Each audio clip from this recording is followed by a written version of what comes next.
Interesting facts about famous people.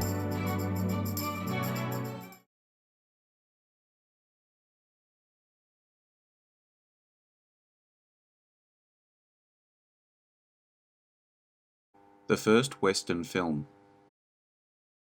Okay, so we know that the first Western, in air quotes, film was made in 1899. However, this was made in England at the time. So yes, it was before the Great Train Robbery in 1903. So I would say the first authentic American Western was made in America. The rest is up for debate, for another day. Let's look at both films now and enjoy the birth of the Western genre of film. Kidnapping by Indians, a 1899 British silent short Western film, made by Mitchell and Kenyon Film Company, shot in Blackburn, England. Believed to be the first dramatic film in the Western genre, predating the Great Train Robbery by 4 years. Some say it was the first Western movie made. Apparently, James Kenyon of Mitchell and Kenyon met some Americans in Blackburn when he was a boy, sparking his interest in the Wild West, ultimately leading to the production of this film. The British Film Institute questioned the ethnicity of the costumes used, but Holland has maintained that they are as authentic as tomahawks. Headdress and other Western stereotypes are in evidence. Holland says many cotton workers from Blackburn went to America after the American Civil War and brought back stories of the wild frontier, which whetted local interests. He says, Mitchell and Kenyon would have been aware of the appetite for the Wild West at the time.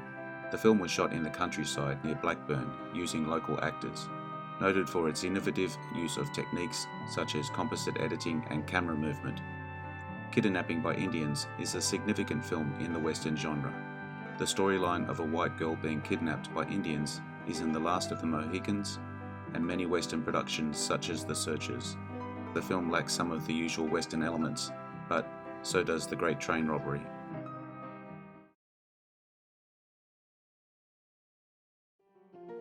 The Great Train Robbery. In 1903, a silent film made for the Edison Manufacturing Company by Edwin S. Porter, a truly historic masterpiece. 11 minutes long, this film tells the story of a violent robbery aboard a moving train.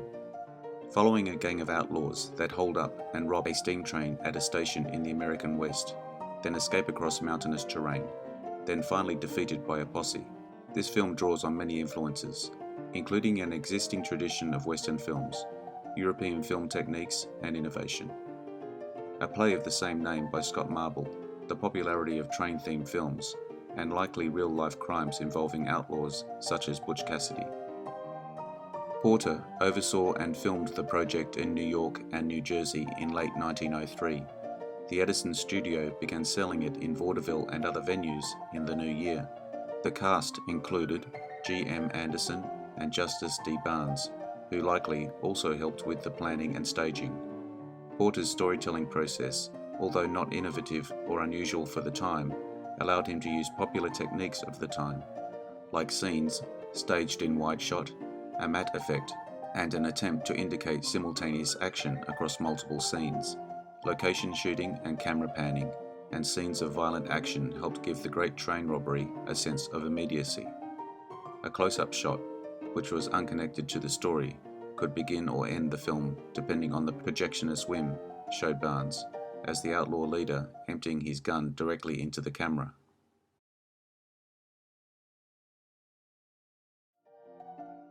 Due in part to its subject matter, as well as its dynamic action and violence, The Great Train Robbery was a huge commercial success. Despite not significantly influencing or advancing Western film genre, it was widely distributed and copied, including in a parody by Porter himself. During the 20th century, inaccurate legends about the Great Train Robbery developed, claiming it was the first Western or even the first film to tell a story. Film scholars have repeatedly disproved these claims, demonstrating that the Great Train Robbery was a stylistic dead end for its maker and genre. Its commercial success and mythic place in American film lore remain undisputed. The film, especially the close-up of Barnes, has become iconic in American culture, appearing in numerous film television references and homage. In 1990, The Great Train Robbery was selected for preservation in the United States National Film Registry, by the Library of Congress as being culturally, historically, or aesthetically significant, a truly historic cinematic experience.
Thank you for your time today. I hope you enjoyed the video. Let me know what you think in the comments. I appreciate likes, shares and subscribers. They help me a lot. Bye for now.